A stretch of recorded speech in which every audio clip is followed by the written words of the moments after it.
Hi, and welcome to another live gaming streaming chat video. And in today's video, I want to talk about the new rumors that Sony could be entering the handheld gaming market yet again. This is something that's sort of really been on and off since the PlayStation Vita days. We could see a PSP 2. We could see a Vita 2, but nothing has ever come from it. But new rumors are that Sony have possibly paired up with Samsung to make a chip, and it's leaks, rumors. There aren't really that much information about, but scheduled for around a 2028 release. Sony could be re-entering the handheld market, and I'm not sure exactly how I feel with it, because the PSP was a decent success. It had a lot to compete with in terms of Nintendo. The Vita, an absolutely fantastic console, as you know, big fan of it. But it wasn't very successful. So that was 2011, 2012. We've not really had anything portably wise from Sony since then, except the PS Portal, which is more of a remote device than an actual standalone handheld gaming console. But portable gaming has moved on.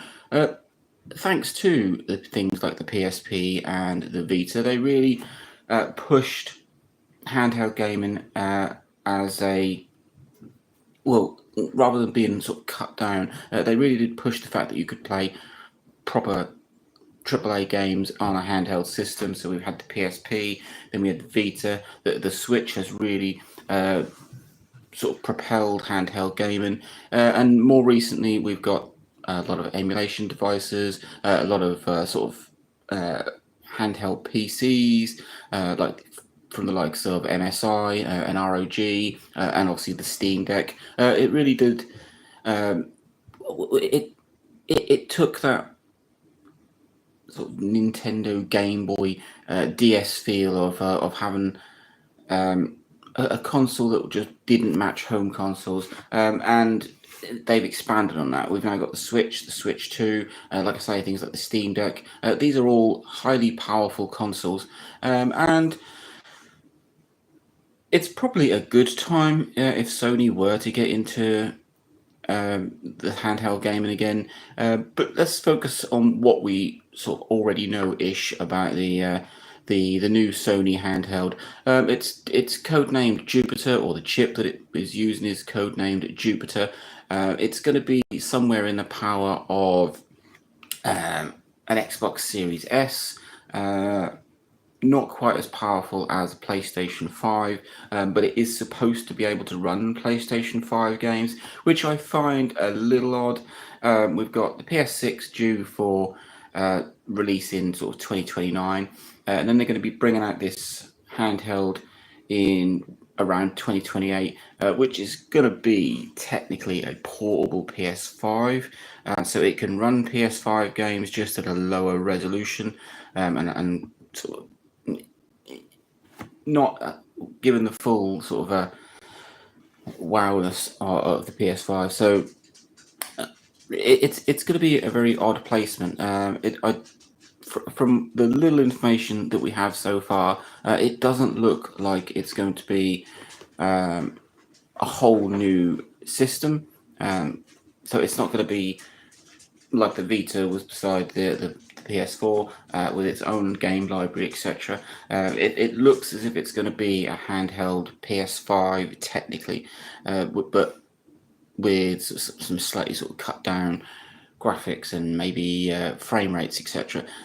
Really, there isn't a huge amount to know, and this could all be absolutely rubbish at all. We don't know whether Sony are even going down this route or not. There were other rumors that they were sort of pairing up with AMD, but could Sony be entering the handheld market again after like a 15, 16-year break? Would we want them to? I mean, there's a lot of competition, and while the market is good because everybody seems to want to be playing games on the go and games on the go on decent systems. Sony have got a lot to break into, uh, from the likes of Nintendo, from the likes of MSI, from the likes of ROG, from Valve. The Xbox are sort of pushing into this market with their collaboration with ROG for the Ally X, or the Ally Xbox Ally S and X. And obviously you've got the Switch 2, which only just released. That's supposedly going to be really big.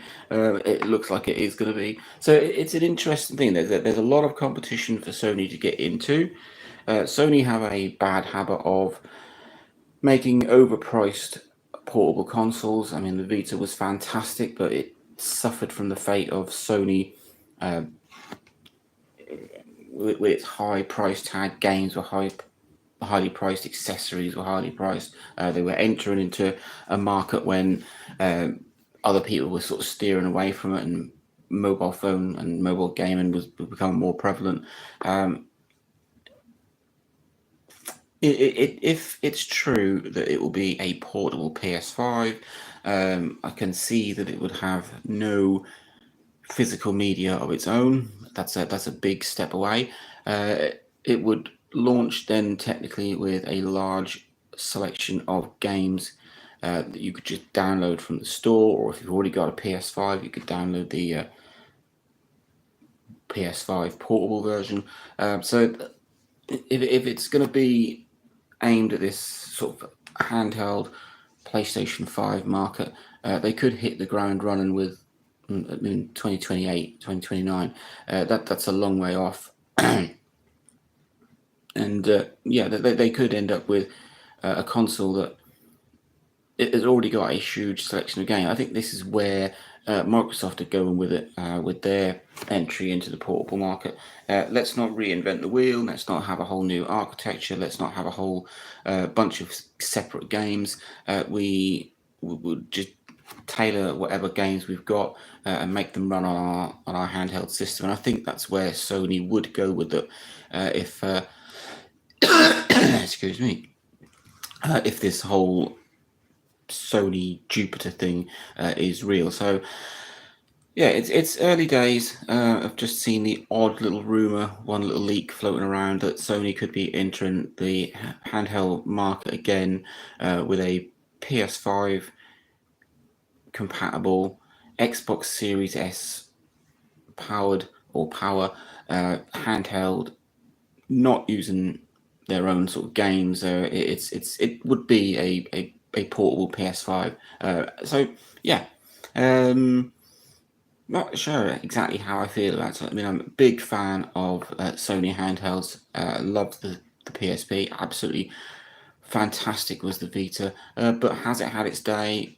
Is there just too much for them to get into? I think if they were going down the whole you can buy games and you can buy cartridges and their whole separate architecture, I think that would be a very dangerous move for them. But if they're going down the route of if we've already got this architecture, we're just going to make it smaller, make it run in a portable mode, and then you can play whatever games you've already got, PS4 titles, PS5 titles on this handheld without having to repurchase them if you're already a PS5 owner. It would make a lot of sense, but we will see. Sony don't always make a lot of sense when they are doing things, especially handheld wise. And it's a bit of an odd placement, and maybe they're just trying to extend the life of the PS5. If maybe a year later the PS6 is to be released, or maybe maybe it is. That's their new strategy. Big, massive console, PS6, but we want to keep the PS5 alive by offering it in handheld mode. So yeah, I will keep you updated if I hear any more. Let me know what your thoughts are on Sony entering the handheld market again in a different kind of way. Sony handheld, Sony Jupiter, PSP 2, PS Vita 2. See, there they go. If they'd need a completely new sort of naming system if it wasn't a sequel, and if it was, it's going to be something like the PS5 Portable. That'd be the most obvious way of doing it. It would just instantly tell you exactly what kind of a console it is. So yeah, let me know what you think. Link, like, subscribe, enjoy.